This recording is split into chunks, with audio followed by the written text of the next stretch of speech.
Right? Thanks so much for the presentation, Jen. So my work is very in line with what Federico Giorgi presented today. Hope I can give another point of view. So basically, I'm going to talk about how we are porting our combustion LES combustion CFD code to the GPU or accelerated architectures in Alya. So I think Christian has did a extraordinary presentation about the combustion phenomena and why it's very relevant in many industrial flames, and we need to put more research in cleaner ways to do combustion, such as hydrogen or sustainable aviation fuels, etc., etc. So it involves many processes such as fuel injection, evaporation, atomization if the fuel is injected liquid, combustion, mixing, pollution formation. So definitely, if we want to simulate these complex devices, we need to use the power of the supercomputers and, of course, high-performance computing techniques. So this is what we do at the Barcelona Supercomputing Center, particularly in our group that is called Propulsion Technology Group. We develop combustion code and we run LES high-fidelity simulations in the framework of Alya. Alya is the well-established code in the communities, finite element methods based, is modular, is multiphysics, is written in modern Fortran, and it's been run in many praised tier 0 systems with great scalabilities. So in our research field, it involves many different disciplines, right? So we need to deal with physical and chemical models. We need to develop accurate and efficient numerical methods. And last but not least, we need to write the scalable algorithms, right? So it doesn't matter if the first two pillars are okay, but if we cannot take the power of the supercomputer, we will not be able to simulate the real case, the cases. So my talk is focused on this last pillar. So why we are interested in GPUs? Well, many of you may know that at Barcelona Supercomputing Center, we hosted until some months ago the Mare Nostrum 4 supercomputers that came with more than 3,000 CPU nodes. And Alya was efficiently written and designed to run very good in that computer. But our last, we now have the Mare Nostrum 5 supercomputer that came with two partitions, one general purpose made of CPUs, and one where accelerated, what is called accelerated partition that is made of, each node has a 4H100 NVIDIA GPU. So the funny thing is that this breaks a skill machine. I think we have some lag here. Well, almost or more than the 80% of its computational power come from the GPU. So well, it's not working. Yeah. So definitely, if we need to, if we want to, if we don't want to be behind or take the most of the new generation of supercomputers, we need to port our code to GPU and make it run there efficiently. So I will dive deep into the details of what a CPU or difference about CPU and GPU, just some briefly explanation. So basically, a CPU is a fast and intelligent processor that has a large cache memory and can do branch prediction, but you have few of them. So compared to the GPU, so maybe GPU cores are slower or sillier, but you have thousands of them. So if you manage to compute or to parallelize your computation with the GPU, it will run much faster. So you have down the typical program structure of a CPU GPU code. So basically, the CPU thread drives the main program, and then when it reaches a part of the code that they can be massively parallelized, it uses the GPU as a coprocessor to accelerate that part of the computation, and then return back the control to the CPU and continue. So many vendors, the most famous one is CUDA, or NVIDIA that has developed CUDA that is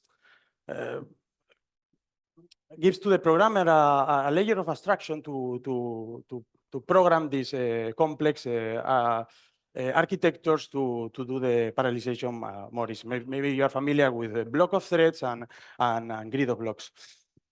So going back to our problem, if we want to simulate reaction flow, we need to deal with these equations: continuity, momentum, energy, and the species conservation equations.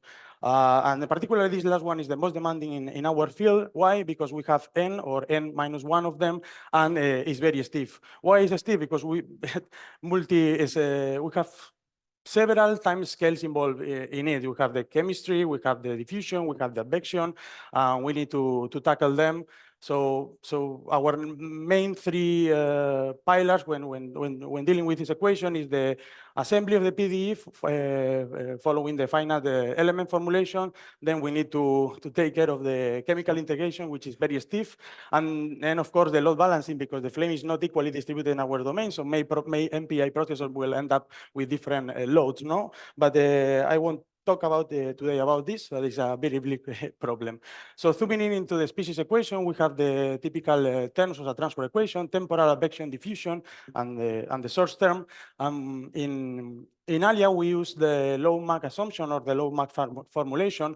So in order to try to accelerate this computation, we use the perimeter splitting that I think is very common in our community. We divide the time step into two sub-steps. One that we call the transport substep, that involves the convection and the diffusion, the advection and the diffusion terms. And then as a separate, as an independent problem, we have the chemical substep.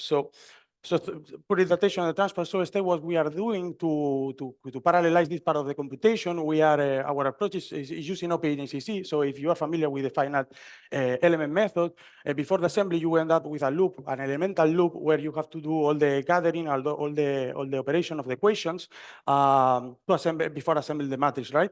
So our first approach was to create a single kernel that tackle all that part of the code, but we ran out of memory and couldn't make it work for our cases. So our new approach is still a work in progress, where what we are doing right now is to divide or to create each one different kernel for each term. And as you can see, one for the advection, one for the diffusion, if we have more models in different kernels. And we are putting the atomic directive to avoid race conditions when assembly from the element coordinate to the global coordinate. So this is still a work in progress. Our last results are, you can see in the graph, a speed up of just this part of the code of 3, because we still, I think we still can have more out of this, but we need to change, we need to put a lot of work of changes how the data structures are designed. So I will focus more on the chemical integration step, because it's what I've been doing. So basically, mathematically, is an initial variable problem where we have to solve an ordinary differential equation system, which is really stiff, right? Because we have seen so far that we have a lot of reactions equations that where the time scales are so different. So we cannot, or maybe depending on the mechanism, we cannot use explicit methods. So we need to deal with implicit or semi-implicit scheme.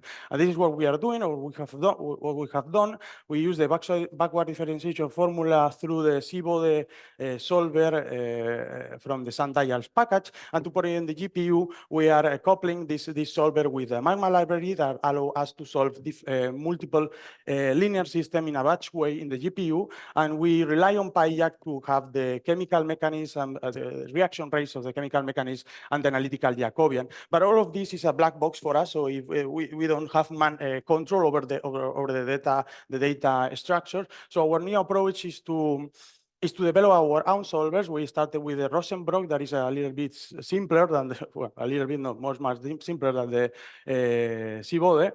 But it's fully developed from scratch, all in CUDA, in a way that we can deal with our own data structure, and you will see why. The only dependency is the PyJack for the reaction rates of the analytical Jacobian. So how we deal until now with the chemical integration. So basically, we have our mesh points, and every problem is independent, or every mesh point have the information of the thermochemical state of each problem that is independent. So basically, we copy the information in a loop to put in a serial CPU buffer, and then depending on our configuration, we use the Cantera integrator that is basically for validation, or the Rosenbrock, or the C-body, depending on the stiffness of the mechanism, and then we integrate, and when we have the result, we copy back to the specific pointer of the buffer. So this is a kind of a validation graph that we use Cantera to validate the chemical integration of hydrogen mechanism. I think this is San Diego, 9 species, 21 reactions. So yeah. So the approach to parallelize this part is very straightforward, actually, because what we can do is each thread, we want that each thread solves one independent or orderly system, right, in parallel. So there is not much complexity in terms of distribution of the computation. However, the data structure is a challenge here. So how to put this efficiently on the GPU. So the standardized package, each row in the memory, when you allocate the memory, in a standardized package, you have to put the information of each chemical or thermochemical state in continuous in memory. But PyJack has been designed more efficiently, where, for example, when I'm evaluating the reaction rate, you will end up wanted to take the temperature value. No, so every thread or every warp in the GPU will try to access the temperature. If it's continuous in memory, it will be faster. So you will not end up, when coupling these solvers or these packages, moving data in a not efficient way every time you have to do a right-hand side evaluation or the Jacobian. And this is why we want to have full control over the data structure, and we started to develop our solvers by our own. So some numbers, performance numbers. In the y-axis, you have the computational time, and in the x-axis, you have the number of batch reactors, because this is still only a standalone. We haven't put this into Alya yet, but it will be soon, I hope. So if you don't have enough computation, it doesn't compensate to go to the GPU, because you lose more time copying data back and forth than making real computation. But when you have enough computation, then the speeds that we are getting are amazing, actually. So I highlighted this 10,000 number of batch reactors, because it's a typical number of mesh points that we have in a per MPI process in Alya. So if we analyze this for different chemical mechanisms, we can see that the C-body behavior or speed up is more or less equally for every chemical mechanism, which is great. However, the Rosenbrock has very, very high numbers, speed up high numbers for a non-stiff or very low stiff mechanism, but it cannot tackle the problem when it's very stiff. So here we have like a strategy. If the mechanism is smaller, we will use the semi-implicit, or the implicit if we have more stiffness. So given that, now with that number, you can think that, wow, 300 times faster your simulation. No, actually no. What is the speed up we should expect when computing the chemistry in the GPU? Is 300 times faster? Of course not. It's just a part of our entire code. So this is still not in Alya, but we can do an estimation. If we estimate that or we can say that we have infinite speed up in the chemistry, substep is the same like switching off the chemistry, right? So we can say that our sailing number for this 2D laminar hydrogen flame is 3 times faster. So we will expect to have a percentage of that, maybe 80, 90 is something that we have to look. So this is a little bit all. To conclude, I would like to say that there is a huge opportunity to speed up the finite rate chemistry using the GPUs. Depending on the stiffness of the mechanism, we will choose one type of solver than another. We still need to do more work porting the transport substep to the GPU. I think we can get more. And future work, of course, including this standalone library into Alya, that is 20% of the work that remains to try in real cases. And we are in parallel developing compressible solvers that we unlock, because the DT is smaller. We will unlock maybe other possible solvers to put in the GPU explicitly, like the one that Federico Gioli told us today. So thank you so much, and I'll be willing to. Thank you.